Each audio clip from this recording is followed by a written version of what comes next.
Nous sommes le 23 septembre. Notre méditation s'intitule « La loi n'est pas contre la bienveillance ». Nous lisons dans Colossiens chapitre 3 au verset 12. Vous faites partie du peuple de Dieu. Dieu vous a choisi et il vous aime. C'est pourquoi vous devez vous revêtir d'affectueuse bonté, de bienveillance, d'humilité, de douceur et de patience. Par bienveillance, nous entendons la capacité d'une personne à être bonne.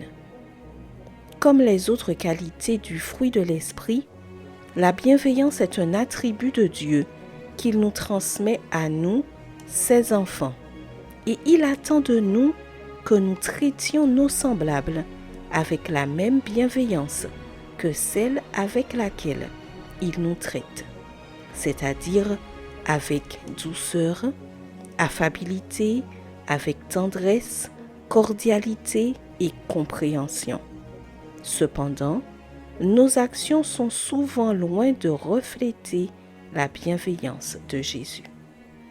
Nous pouvons voir Jésus faire preuve de bienveillance en laissant les enfants venir à lui, en parlant aux femmes pécheresses, en touchant les personnes malodorantes et souffrantes, en recollant l'oreille de celui qui était prêt à l'arrêter, en laissant sa main aux soins de Jean ou en demandant pardon au Père pour ceux qui l'ont tué.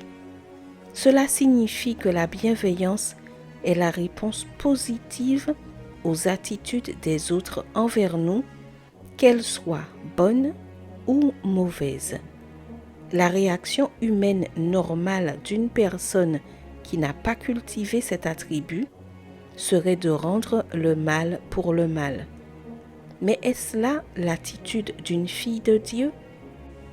Les personnes les plus proches de nous et que nous devrions traiter avec bienveillance sont les membres de notre famille. Cependant, il est écrit dans « Élever l'enfant » de Madame White, chapitre 48, page 291, je cite, « De nombreux parents qui professent être chrétiens ne sont pas convertis. Le Christ n'habite pas dans leur cœur par la foi. Leur dureté, leur imprudence, leur tempérament non maîtrisé n'inspirent que dégoût à leurs enfants et les rend hostiles à tous les préceptes religieux. » Fin de citation. Il ne devrait pas y avoir de traits de dureté ou de grossièreté dans nos foyers. Nous sommes souvent gentilles avec les étrangers et les inconnus, alors que nous ne le sommes pas avec nos enfants et nos proches. La grossièreté de nos cœurs éloigne les petits du véritable sens de l'amour de Dieu. Comment pouvons-nous cultiver la bienveillance?